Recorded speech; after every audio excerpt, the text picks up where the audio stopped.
I also want to assure members of parliament who are here, because they are our great partners in matters delivery of education, that don't worry.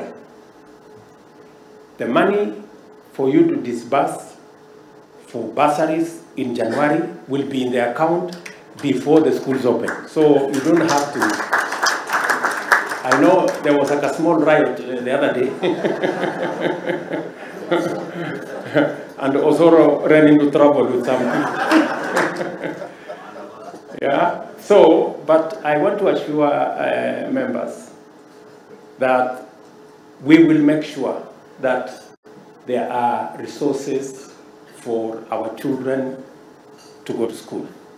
That is not negotiable. We will stop other items, we will manage our resources so that we can do that.